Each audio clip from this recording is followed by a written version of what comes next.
All right, welcome to Witchpolice Radio. I'm here with someone who is new to the show, but you're definitely not new to the local music scene. I feel like I've seen your name a lot over the years, and not just in terms of shows you're playing and things like that, but you've definitely showed up a lot on various awards that are happening. You've been nominated, you've won some.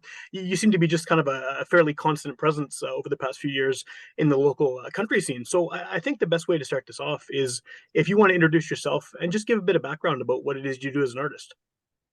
Hi, everybody. Yeah, my name is Jade Turner. I'm Cree from Witchpolice Cree Nation, and I've been doing country music for a while now. Like you had said, I'm getting into more of a rootsier sound now that I'm, feeling more comfortable, I think, with everything, and not particularly making music just for radio, just for my own comfort and everything. So it's been more rootsier in Americana, which I love.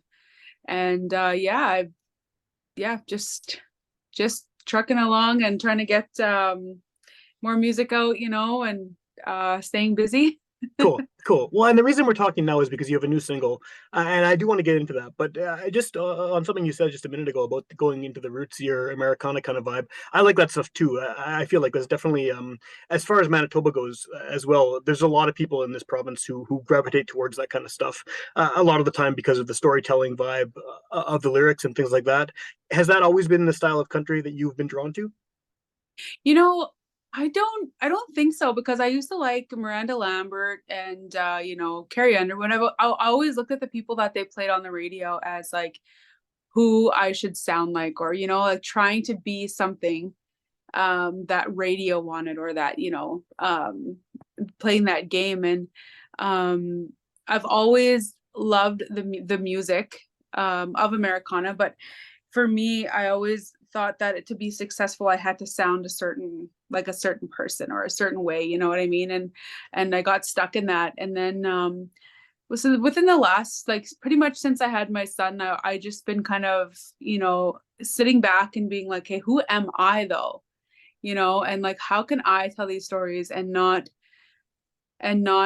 try to sound like something, just tell them how I want to tell them. And it came out as a more rootsier Americana sound, and I love that. And there, like you said, there is a lot of really good artists. The Bros Landreth obviously are huge, and William Prince and people like that. And that's the thing, that I listened to that, but then I was trying to be more for radio. Like, it didn't make any sense anymore for me, like, because that's what I listen to, is like the stuff that actually makes me feel something a little bit more slower or whatever, how it is. Yeah. And I went to Folk Fest for the first time last year because I've never been. I don't know why. I was trying to go like a few times now because it's literally like 15 minutes away, but it just never worked out. But I went last year with another artist, Isla Barker, and we just loved it. But I went there for JJ Shiplett because that's who I love. And then I ended up falling in love with like a whole bunch of other artists, and it's just like, well, that just validated, I guess, for me where I wanted to be in my music, and where, where I could fit, because I've never seen a folk festival until this last summer. Yeah. Up north, we didn't have that. So Well, that's cool. Do you think that part of you sort of deciding to go more for the music that you want to make, is that just a confidence thing too? Just having experience yeah, playing music for a number of years now? yeah, for sure it is. And it's just like, just where it feels right. Like, it just feels right to sit there, and it feels good to sing that too. I could hear the difference in my voice from a song that I wrote like 6 years ago compared to now, and it's just so different. It's just so more organic and grown, I guess. And like you said, more comfortable and confident in myself too. Well, one of the things that comes up all the time on this show, whether I'm talking to a country singer or a rapper or a death metal band or whatever, is this idea that this is my opinion anyway. I think that people in Manitoba have a really strong bullshit detector, and like people can tell when someone is not being genuine and not being honest and not representing who they are with their music. Did you feel the Mhm. same way? Do you think that there's people can tell if someone's sort of doing something that's not truly them? Oh, for sure. Like, I think anybody could feel that there's a difference, right? There's definitely a difference in that.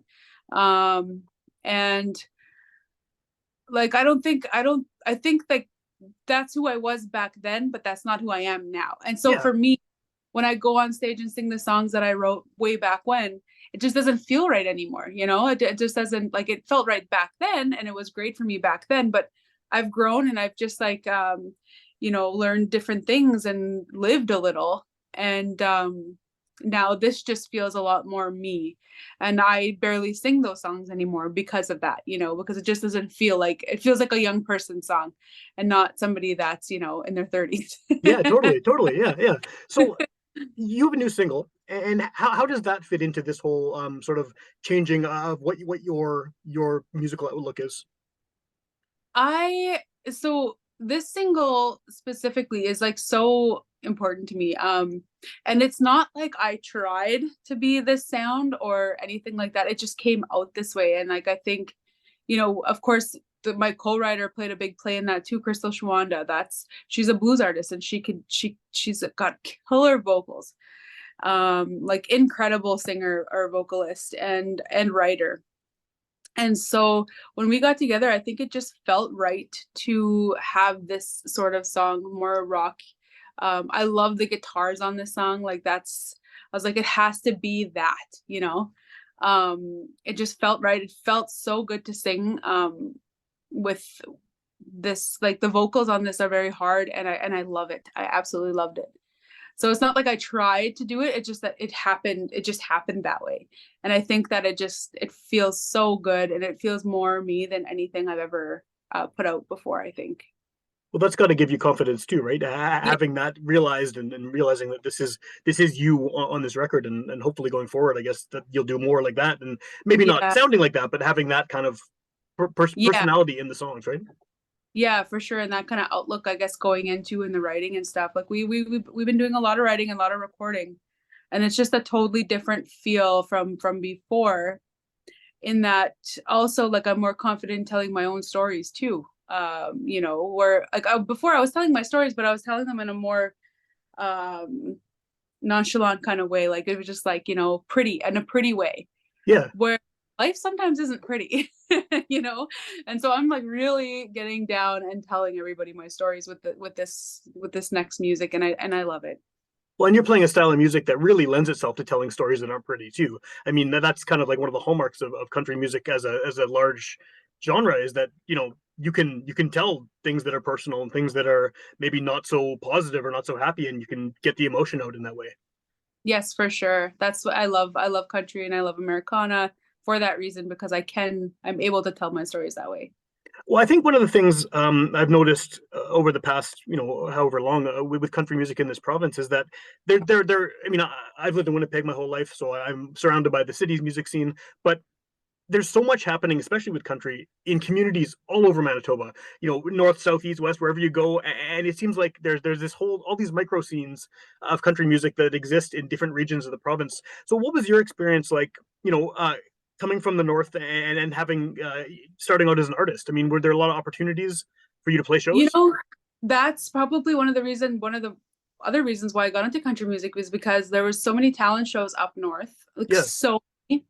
And I played all of them and you had to sing country. Like that was like part of the criteria was to sing a country. Sometimes they would allow rock, but in order to play in the talent shows, you know, that was the genre that was the chosen genre. We played with full bands. You know, the Dudium band I played them with them so many times up north because that's was always like the band. So for me, like that was a big part of where I came from was doing the competitions. You know, I did that. I did Dauphin Fest for a while too. Their competition. And then NCI Jam was where I that was like my first win. Like I would always place, but I would never like be the first place winner. And with that one, I won that year, and then I wasn't allowed. So once you win that, you're not allowed to go back Okay. from there. They didn't know this, but a few weeks before that, a few weeks prior to that competition, I had meeting with somebody that was a friend of the family. He was part of Eagle and Hawk. His name Okay. is Spatch. I love Spatch. He helped me so much in the beginning. Like he really showed me the way and like introduced me to Murray and introduced me to my first producer. Like he's really helped me a lot in the beginning. And so like before that, he's never heard me sing, and he was like, "Well, I know you're in the NCI Jam, so if you win that, then I'll introduce you to, people that I know. And I was like, oh, okay. So I had a lot riding on that. But besides just the competition itself was like huge. It was at Centennial Concert Hall. Yeah. And that's a huge venue, beautiful venue. And it was like coming from up north to that, it was like, what? Where am I? So that was enough. Like that for me back then. I remember being extremely nervous, and I was like, okay, I can't screw this up. I can't. It was only one song, but that's okay. I sang and then I won. And then like 2 days later, he's like, all right, you can meet my producer now. So that's when I started like showing people my writing, because I was always too scared to show anybody that I actually wrote songs. Oh yeah. And that's where my love for writing came from around that time, because that like they took my songs and they made them into these like amazing things for me back then. And I was just like, wow, like I could do this. Like I guess I knew I wrote songs, but I was like, are they good? Like, are these even any good? And then they were, and I was like, okay, well, this is so cool. So for me, writing is like the best part of being in the music industry. That's like the least nerve-wracking, the least, I can write. And I have ADHD, so I often forget my words. Like I'll just be like, squirrel, find something else. I'm like, oh yeah, I'm singing. It just happens. Like I just like lose my words. And it happens quite a bit. So for me, the writing is like the best part. The writing and the recording and like bringing the song to life is like my best favorite part of being in music altogether. So. How does that translate to actually performing? Like, you said that's the least nerve wracking. Do you have nerves still at this point when you're playing live shows? Is it still, or are you kind of comfortable enough now? No, I was nervous for a very long time. Like I used to have really bad anxiety on playing live shows because of that reason. Yeah. But then I realized that literally so many artists, big artists too, of Miley Cyrus, Luke Combs, they all have, their screens and the words on their screens. And I'm like, well, why if they can do it and they're okay? Like I always thought that I was always in my own head about it, like people were gonna judge me or whatever. So now like I set up either my phone or an iPad in front of me when I do my shows, and I don't necessarily need them, but just in case, like it's there.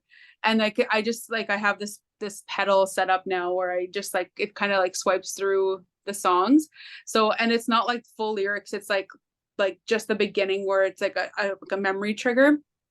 So I have that now, and now I'm just like, whatever, it is what it is. Like I can't change my ADHD. So I gotta work with it somehow, and I don't have a teleprompter machine. I should probably get one. That would be awesome. That would be cool. But yeah. I have my phone. Well, it's interesting you say that too, because like in the '90s, I was in a band that had a horn section, and anytime we had horn players who had like a music stand with the music on it, I was always kind of embarrassed, like, oh no, you shouldn't have that. But really, there's no reason not to, right? I mean, as long as the music comes out the way it's supposed to come out, having the lyrics or having the music there, it doesn't You're there to put on a show, right? Like, and the show has to go on, and I would rather have that there and like take a glance at it if I need, which I barely do need, but just to be able to take that glance and then get back into the song right away, rather than, oh, I forgot the lyrics, where am I, and then it's like noticeable. So and I feel like nowadays most people have iPads, like guitar players, like they're learning so many songs, like and everything's so fast, like to try and remember everything these days, like with social media and everything else you have to remember with music. It's like, why not just give yourself a break once in a while, and then at least you can put on a good show and the music goes on. And the people in the audience are more likely to remember the songs in the performance rather than remembering, oh, she was looking at some memory triggers on iPad. Yeah. And I have I have it set up where it sits right on my mic stand, so it's not really like I can just go like this and glance and I'm good, like it's fine. So yeah, I've been like trying to set myself up that way, and yeah. What's sort of next for you this summer? I mean, I know there's all kinds of shows are finally happening again after a few years of no one knowing what was going on, and hoping shows would happen. But now it seems like hopefully they're permanently happening again. What does your summer look like as far as what you're doing with shows or recording or anything else? Yeah, so we're still recording off and on all the time, and I have two shows at the Forks actually. One is this weekend on the 16th or 17th. Is it 17th? Is a Saturday. So I have a show there for Indigenous Day Live, and then I am there again for Canada Day. So that's what I have for them. And then July, I'm actually taking a little break and going up north as much as I can this summer. You know, I feel like living in the city is a lot these days. I commute an hour a day, Oh like wow. one right like all the way through the city and then back. So sometimes I just need a little break, and I think I'm just going to take a little break because September, October, November are crazy again. So July for me is just a little bit of a quiet time for sure. And then August I'm going to so many concerts because I'm just trying to I'm trying to take moments to write, and just like I'm trying to have like a full length album. Yeah. And so for me, I need those moments to travel and to write and to live, and then live experiences and listen to other people's music. So that's basically what my summer looks like this year. Last year was absolutely crazy. Last year I had a little tour in Ontario and everything, and I was just like, you know what, I need a break and I need to just focus on writing right now. So that's what I'm doing, writing and recording as much as possible this summer.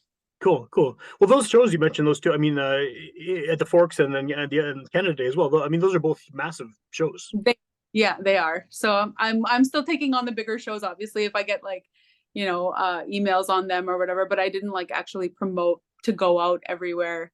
I play break oh, I can't even say that. I do have a couple festivals in like I said in the fall, so that aren't the word isn't out yet, so I can't really say. Yeah, no, that's cool. That's cool. No worries, no worries. I won't make you spill that. Playing something like Indigenous Day at the Forks, one of the things that I've also noticed about country music, and in a lot of the interviews I've done with local artists, is it seems like there's a huge community of Indigenous country artists. I mean, more than any other genre of music. And I think that probably goes to what you're saying with a lot of rural communities having country as the genre. But what have you noticed sort of about that little sub scene of the country scene growing lately? It seems like it's growing by leaps and bounds. It has been growing, and I think a lot of it has to do with representation is a big thing. Desiree Dorian and Donna Merrill, me, and we try to get ourselves out there as much as possible so that the other Indigenous artists can feel comfortable, right? And I think that's a huge thing too, that in its growth, like there always has been so much talented vocalists from up north and like from the reserves that do all the talent shows, but then like they never looked at it as a music career. So now that I think now that they're seeing more and more people coming in, it's becoming a lot more easier for them to be like, okay, maybe I can do this and maybe I Yeah, should try. And like they reach out to us and we give them advice, and like I did the same with Dawn and Desiree. Like they've been in it longer than I have, so I would ask them questions, and Murray Pulver, I would ask him questions. So now I have like answers for the people that are coming up, right? And we can all help each other that way. But I think that's a huge thing, is just representation, and them seeing themselves on those stages is huge. yeah, yeah, totally. Do you think that kind of the advent of social media has helped with that as well? Because For people in remote communities now have access to artists like you and all the other ones you mentioned as well, and they can watch you. They can watch live streams, or they can see videos of a show or listen to your records without necessarily physically being where the shows are. Oh, definitely. Social media plays a huge part, like with TikTok and everything like that. It's been like the growth of Indigenous representation has grown so much since TikTok. I've noticed like such a huge leap. It's so great to see. Because when I was growing up, like I didn't see the artists. Like we had a radio. Like I lived in a lot of really remote communities up north. Like some of them were flying. I moved almost every year of my life when I was Okay. younger. So I lived in a lot of really remote communities, and there was nobody that really represented us, as a people that are on these stages and bigger stages, at least that I didn't see, that I didn't notice, because it wasn't so, we didn't have, like I said, we didn't have the access, right? So now that we have TikTok and internet and everything, they have that view to the world now. They're not just stuck in their own little, in their own little area. Like one of the communities I lived in, like most of the people that didn't even have running water. So Yeah. why would you know of the artists that are out there? So I think that plays a huge, huge it's a big part in the Indigenous community being like, okay, here we are, we still exist, and we're very talented people. For sure, So yeah. yeah. Yeah, and it also has the added effect too of opening up your work to the wider community as well, right? I mean, like there's I mean, since the internet and since social media, there's so many artists of all backgrounds that I've discovered. But there's been a lot of Indigenous artists that are from communities that aren't Winnipeg. That all of a sudden it's like, oh, this is great. Wow, how did I not know about this? Right? And it's for those reasons that now things are kind of people can introduce themselves to a on a large scale from the comfort of their own home. Yes, exactly. Yeah, it's a lot easier for the northern communities now to be able to do this. Sure, yeah. So if people are hearing about you for the first time on this show, what's the best way to find out more information about your, upcoming music, upcoming shows, and things like that? Definitely Instagram. I find that I'm on Instagram and TikTok more than anything. I kind of left Facebook on the back burner. I have to get on that because I got comments from people from up north that were like, "How come you're not doing music?" I'm like, "I actually am very much so, but I don't post on Facebook anymore." So it's like, oh, I should probably do that still because I forgot they still love it up there. So, but yeah, Jade Turner Music on Instagram is where actually that's my handle on all of the social medias. I Cool. tend to post them mostly on Instagram though. And then as far as hearing your music, I mean, obviously you have this new single out that you I'm sure want people to check out. What's the best way to find that? I mean, I assume you're on all the Yeah, various. everything, yeah, anything that you listen to your music on, it's on there. The video's coming on Friday. I'm so excited for that. And so then it'll be like the video will be on YouTube. I think the song's already on YouTube Music though.